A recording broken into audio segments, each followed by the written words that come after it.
I don't have a lot of factual material to add, but I have some thoughts.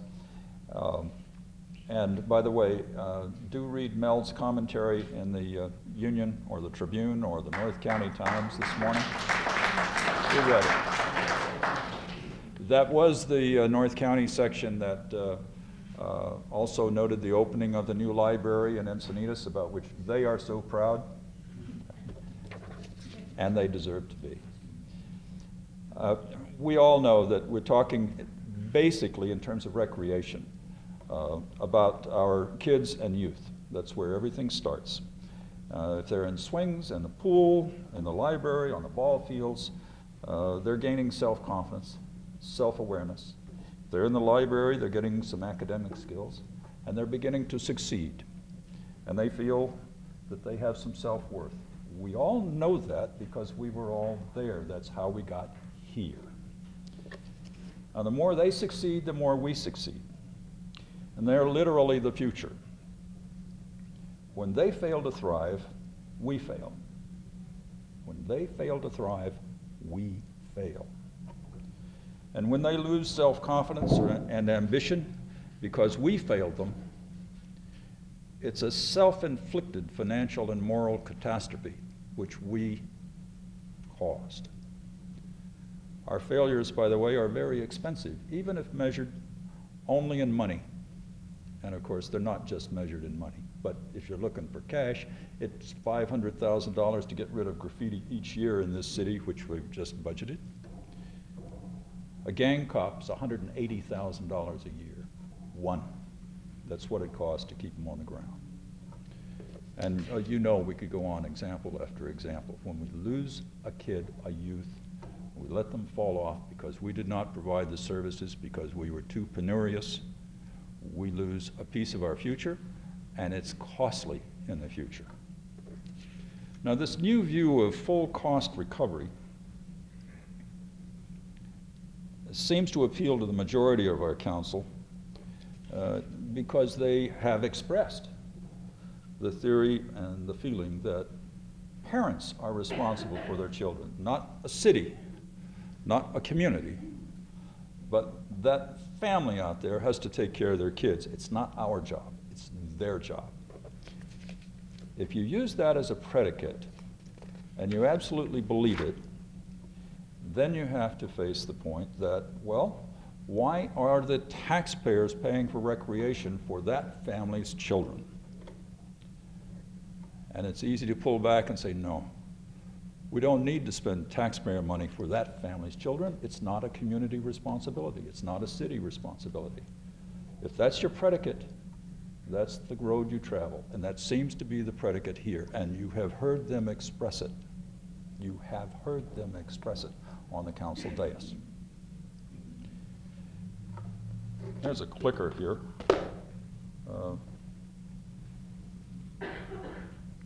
There it is. All right. How much of your money goes to recreation? Your tax money. You pay your taxes so that they get used by the city. There you go. That blue line. And there it is at the bottom. That's not just approximate, that is zero. That's 11/12. And that was when the decision was made. Now, the effect of that, when they withdrew all support for recreation and the joining of a mandate that every recreation program must fully recover its costs.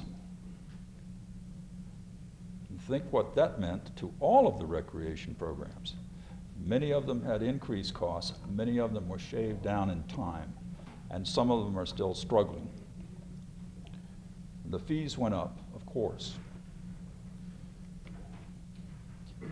Then you join one more element here. It's against the law for our recreation program to make a profit. You may have seen Mr. Gutierrez complaining on occasion about soccer because the soccer was so expensive. He was convinced, and he may be right, that it was making a profit, and that's not appropriate in a municipality. Well, now you can't use your juicy programs that people will pay for to support the programs that don't make enough money. And that's a fact, and that is the law. Where's that going to take you? You can only provide a new rec program or any rec program that has full cost recovery. You cannot, bluntly, without subsidy or investment of public money, provide any program that does not fully pay its way. And that's in a community with not a very high average family income. We're chiseling ourselves. Now, how do we know the provision of services to seniors and young people is no longer a priority in our budget process? And what is the intention? What is the intention?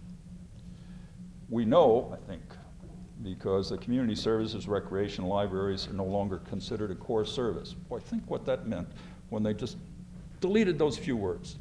We're done. We don't have to provide those. The budget does not include general funds for recreation. We've already talked about that. Libraries have been called from the dais of our city. I can't believe this, from the dais. A daycare, along with the fluff comment about rec programs. The decimation of the recreation budget at a time of these increasing reserves that Pat put together. The History Center, no funds, but we still say what a great job they do, and please keep our park, and would you paint the railroad station out there in Grape Day, but you can't use any city money. The Arts Partnership, Pat mentioned. Library fines, do you know where our library fines go? We generate about $60,000 in quarters and dollars for library fines right downstairs. They go into the general fund, the library can't use them. I'm not sure whether you should pay your fine anymore or not. The Nicolaisen Center, those of you who have been here a while remember that they had a great therapy pool, heated. You could get in it, handicapped access, and people who really needed that facility, and you couldn't have one just around the house, were able to use it. Maybe physically at least, the least of us had a place to go for desperately needed physical therapy and heated water. Well, it closed for various reasons. I'm not sure I know what they are. Then the issue about a year ago was reopening it. Lots of people wanted to reopen it, as you can imagine. And volunteer groups, nonprofits were making that effort. They went to the city, would you spring maybe $4,500, give us a little bait money. And of course that wouldn't run it all year. It would just be a small commitment by the city.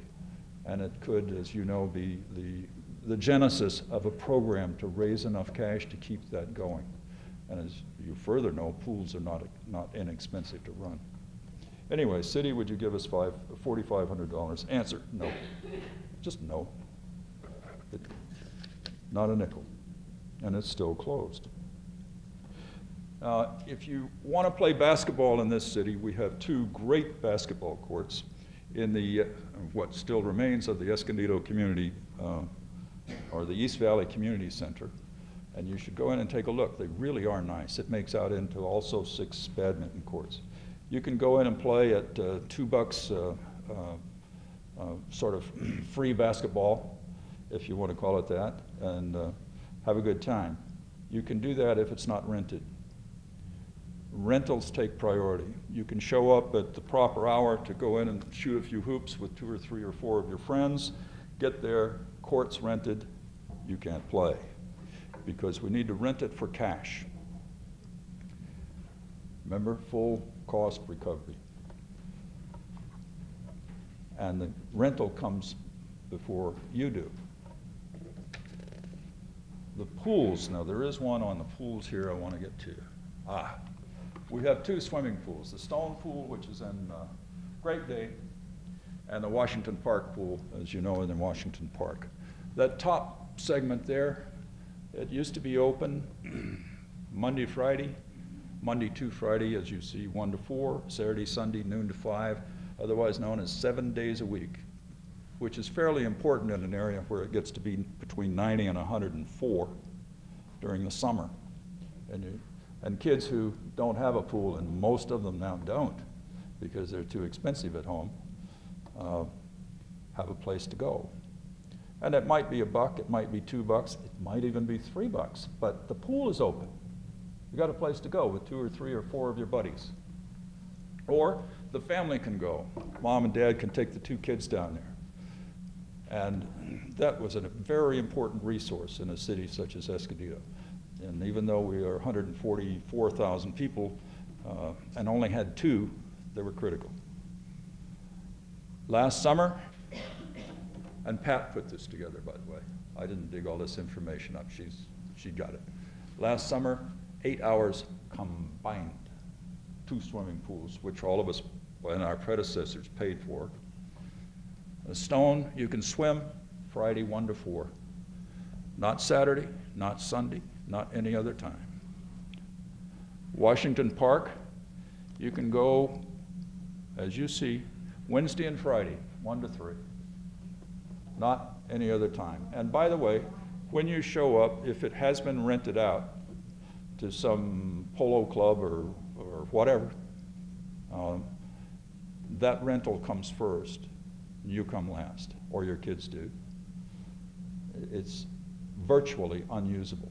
And if you were, in the summer, a young person inclined to go down to the pool, first, you probably wouldn't be able to follow these hours and know that that's the time to go. Second, you have to fit your life into that little slot to go swimming. It's not going to happen. And everybody wonders, well, why aren't they used? Well, because they're not open. I mean, you can't get into them. Aside from being rented and you can't use them, frequently they're just closed. Those are the swim hours, that's it. And that's a criminal offense in the city of Escondido with the temperatures we get and the number of kids we have out in the summer looking for things to do. It's just nuts. I think I'm not supposed to be antagonistic. All right, the community center and the branch library, I'm going to be quick because you've heard about it several times. It took actually $192,000 a year to operate the library, which was closed, 12,000 square feet. And it was, as you know, decimated for savings of $192,000 against what Pat has shown you were the reserves at the time. It was visited 68,000 times a year mostly by young people, but also by seniors who live in the area. And that was operating only 3 days a week. Only 3 days a week. They cut the hours down over time. We closed it, sold everything in it, or destroyed everything in it, just gave it away. Then we remodeled 1,500 square feet at a cost of about $150,000, put 30 computers in it, and now we have a library staff person manning it 30 hours a week. A computer center, 1,500 square feet.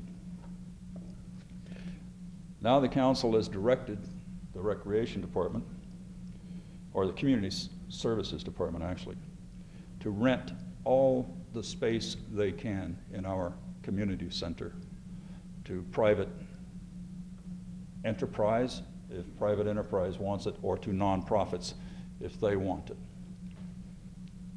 The whole place. I don't know about the gym yet. It's no longer an asset to be used for community purposes, for our kids' purposes, even though we bought it for those purposes with our tax money, about $6 million, by the way. It's to be used as a concession to raise cash. A concession to raise cash. And the reason for that, I guess, is so the city can avoid putting any of our tax money back into recreation. They have said, I'm not sure it's a firm commitment, that recreation can get the cash from the rental. So they've sort of pitted recreation against the library, against our community center. And how could you be running recreation and not be interested in renting that space out to private people for the cash to get in so you could run either your programs or your administration, because you're starving as an operator of recreation, because anything that doesn't make money, you're going to have to shut it down unless you can find some money, because the city's not going to give you any, unless you can rent the place. And by the way, Heritage Academy and Escondido High School Charter, or Escondido Charter High School, their representatives were looking at it Friday to rent it or buy it, I'm not sure which, but they were looking at it rather assiduously. They looked at it once before, back in 11, just before or after it was closed, I cannot remember. I think it was after it was closed. They decided then they weren't interested. Apparently they have some interest now, because on Friday they were walking through it, and it's a good time for them. It's now got photovoltaic out in the parking lot, a significant system. It's got a fully repaved parking lot, fully landscaped parking lot. It's been, I think, re-roofed in the fairly recent past. HVAC has been improved. That beauty is ready to go with our money. And now we'll rent it, lease it, or sell it.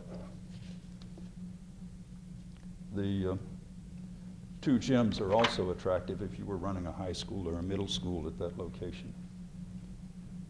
Look, if smaller government with fewer social services provided to a city's residents, but with major emphasis on business community subsidy is your goal, our city government just followed that roadmap virtually without deviation.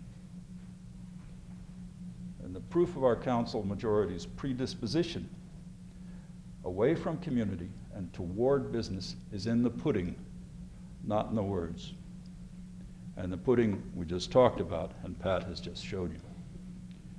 The city takes our taxes purportedly for community purposes, which is proper, but then redirects them mostly, apparently, for business purposes. That economic development fund is starving our community services and our recreation, and it appears deliberate.